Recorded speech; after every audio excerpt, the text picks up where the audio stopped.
पहला सूत्र ये कहता है कि अगर लग्न का स्वामी लग्नेश अष्टमेश भी होता हो तो वो सामान्यतया दोषयुक्त नहीं होता है। बहुत ध्यान से समझिएगा, यहां लग्नेश अगर अष्टमेश हैं तो ये दोषयुक्त उतने नहीं है, या सामान्यतः इन्हें दोष उतना नहीं लगता है।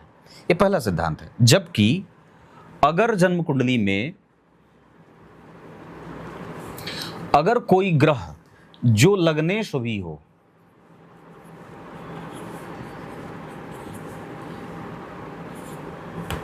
बारह के बाद 1 2, लग्नेश भी हो और अष्टमेश भी हो, है ना। ये पहला सिद्धांत क्या कहा, एक मैंने मंगल के ऊपर घटित किया था, एक अभी मैंने शुक्र के ऊपर घटित किया कि अगर लग्नेश के साथ साथ वो अष्टम भाव का भी स्वामी हो तो वो दोषयुक्त नहीं होता है। ये अच्छी बात है।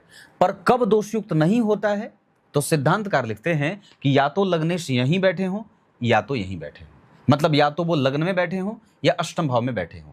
पहला ये कि वो दोषयुक्त नहीं होंगे, अगर वहां पे बैठ जाएं तब जो हल्का दोष लग भी रहा था अष्टमेश होने का, वो दोष भी समाप्त हो जाएगा। क्लियर है ना। इसमें कोई अब दो राय नहीं है कि आप जब कभी भी लग्नेश के साथ अष्टमेश वाली कुंडली देखें तो आप सिर्फ उसमें ये इतना देख लीजिए कि लग्नेश क्या उस भाव में बैठे हैं। अगर वो बैठे हैं तो बहुत अच्छी बात है, नहीं बैठे हैं तो भी कोई घबराने वाली बात नहीं है, क्योंकि लग्नेश के साथ अष्टमेश होना ग्रह को दोषयुक्त नहीं बनाता है। जबकि दूसरा सिद्धांत अब यहां से जो मैं बता रहा हूं वो लग्नेश और षष्ठेश होने का होगा। अगर मान लीजिए कोई ग्रह जो लग्न का स्वामी होने के साथ साथ छठवें भाव का भी स्वामी बनता हो, अब यहां पे बात बदल जाएगी। मेरी तरफ देखिए, मुझे इधर उधर मत भटकिए। तो मैंने क्या कहा कि अगर लग्नेश के साथ साथ छठवें भाव का भी स्वामी होगा तो ये किंचित दोषयुक्त होगा। यहां पे दोषयुक्त नहीं था, जबकि यहां अगर वो छठवें भाव का स्वामी होगा तो अब उसे दोष लगेगा। यहां पे वो अवनति का मार्ग खोल सकता है। पहली बात जो लग्नेश के साथ अष्टमेश वाली बात थी। दूसरी बात कि लग्नेश के साथ अगर छठे भाव का भी स्वामी बनता है वो ग्रह तो वो दोषयुक्त है। अब उसका दोष इस तरह से मिट जाएगा कि वो या तो वहां बैठा हो, इन्हीं दोनों भावों में से कहीं बैठा हो, पहले वाली बात पे। लेकिन यहां दोषयुक्त बिल्कुल भी नहीं था, यहां दोषयुक्त है बैठे होने के बावजूद भी। यहां पे उसको दोष लग सकता है, रोग हो सकता है, बीमारी लग सकती है व्यक्ति को। यहां पे कोई ऐसा चांस नहीं है। ये आचार्य के सिद्धांत है, ये मैं अपने मन से नहीं बता रहा हूं। जो सिद्धांत मैं अपने मन से बताता हूं वो कार्यक्रम में बोल देता हूं कि ये मेरा सिद्धांत है ना। जैसे मैंने शनि मंगल राहु केतु के बारे में कहा था, वो मेरा सिद्धांत था। बाद में उसको अन्य ज्योतिषियों ने भी कॉपी किया है कि लग्न किसी भी भाव के ठीक पीछे अगर शनि मंगल राहु केतु का प्रभाव हो या बैठे हो तो उस भाव का फल नष्ट करते हैं। वो मैंने बहुत सारी कुंडलियों पे देखा था। वो एक अपना छोटा सा रिसर्च हो सकता है, बाद में उसको मैंने कार्यक्रम में बनाया तो बाद में मैंने देखा कि ये तो मेरा सिद्धांत है, बाकी लोग भी बता रहे थे। पर अच्छी बात है कि ये एक सिद्धांत जो बाहर लोगों तक पहुंचा। दूसरा, अब ये लग्न की बात हो गई। अब दूसरा सिद्धांत जो मैं अलग अलग भावों पे बताता हूं। कोई ग्रह जो 12वें के स्वामी के साथ साथ लग्न का स्वामी हो, है ना, जो 12वें का स्वामी है शनि और लग्न का भी स्वामी है, ये भी दोषयुक्त होगा।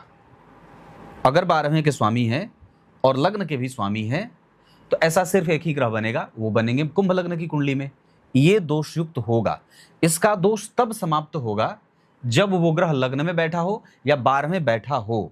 लेकिन 12वें अगर बैठे हैं शनि तो उन पे मंगल की दृष्टि नहीं होनी चाहिए, तब वो दोषयुक्त और भी ज्यादा हो जाएंगे।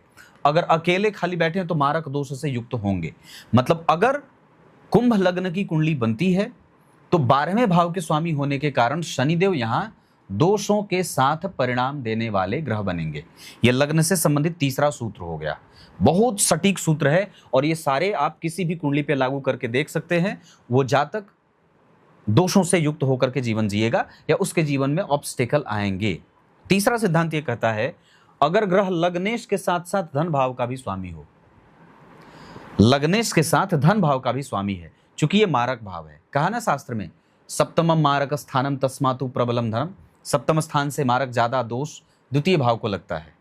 तो अगर जन्म कुंडली में लग्नेश शनि है, कुंभ लग्न मकर लग्न की कुंडली में ही यह सिद्धांत लागू होगा वैसे तो, कि अगर लग्नेश के साथ साथ वो द्वितीय भाव का स्वामी है तो उसको वो मारक दोष लगेगा और वो प्रबल मारक हो जाएगा। पर बात इतनी है कि उसके ऊपर और भी ज्यादा मारक ग्रहों की दृष्टि ना हो, जैसे मंगल, राहु, केतु आदि, या गुरु भी यहां मारक हो जाएंगे तो उनकी दृष्टि ना हो, तब वो और ज्यादा डबल ट्रिपल मारक हो जाएगा। वैसे सामान्यतः यह सिद्धांत आप जानते हैं कि किसी भी ग्रह में मारक ग्रह की श्रेणी में सबसे पहले नंबर पे शनि ही काम करते हैं। इस वजह से लग्नेश के साथ साथ जब धन भाव के स्वामी होंगे तो वो मारक दोषों से युक्त होंगे। क्लियर है?